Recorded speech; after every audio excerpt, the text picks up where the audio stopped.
Good morning, guys. It is Tuesday, March 19th, 2024. This is Bathrobe Business. I'm Georgi Oganov. I got the coffee and I got the news.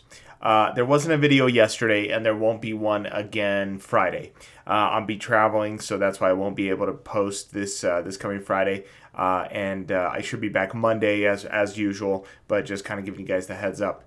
So I've got a couple stories here. Honestly, I feel like it's been a slow couple days. There's nothing here that really kind of gets me going. And even on Friday, I reported the same thing, that I feel like a lot of the stories are kind of boring overall. So I'll report a couple to you that I think are noteworthy or that pique my interest. I try to report on stuff that I think have greater market repercussions based on my opinion, and I just don't think there's been too much of that lately, but here we go. So I think a big story, it is international news. I try to keep it domestic, but Japan has ended negative interest rates. I theoretically understand how this works. I never really understood how this works. Essentially, it's you get paid for borrowing money. So they have ended that. They have now raised interest rates to 0.1%. So still below 1% interest rates, but now above negative for the first time, I think, in like 10 years. So this is a major move for the market. Just needed you to know that it's out there, but that's pretty much it. Alphabet is up 5.5% as of yesterday. That's where it closed at, because apparently Apple is going to be licensing Gemini for new iPhones. So Apple, as we've talked about, has purchased an AI company most recently, but it looks like they're going to be bringing Gemini to the next iOS system before they do anything with their own. This isn't unusual, right? I mean, they're going to essentially outsource their AI production to another company before they get theirs really up and running. Google Maps is a great example of this. The YouTube app that had once existed on the original iPhones was then taken off. So this is pretty common for Apple, that they'll use another company. Even to this day, Microsoft Word is still being used heavily on Apple until they develop their own product.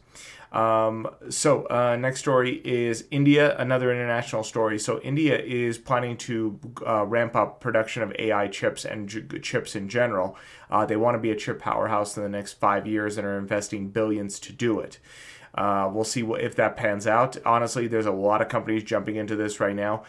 There's even been, if you listen to Peter Zion, he talks all the time about how AI isn't going to grow as quickly as we think because of the hardware restrictions, that there's just not enough companies doing a production of these chips. Taiwan is really the only one. But I feel like there's been a lot of changes in the market in regards to that. China is investing heavily in chips. India is now investing heavily in chips. The United States is investing heavily in chips. Intel, which we have reported has been kind of dead in the water, is looking at the next level of chip development that probably won't yield any benefits for the next 5 to 10 years, but the next revolution in chips could come from Intel again. It's just that could be another 10 years out. So I feel like a lot of the development is still going to come in AI, and I don't believe he's right in that regard. That's pretty much it. Like I said, there's not a lot going on. Gold is still high. Crypto is still high. They're still below their records, but still very high. The pre-market is at 39,187 on the Dow Jones. That's pretty much it, guys. Like I said, short and sweet. Sorry I don't have anything better for you guys, but I will see you back tomorrow, hopefully with some better stories. Thanks. Bye-bye.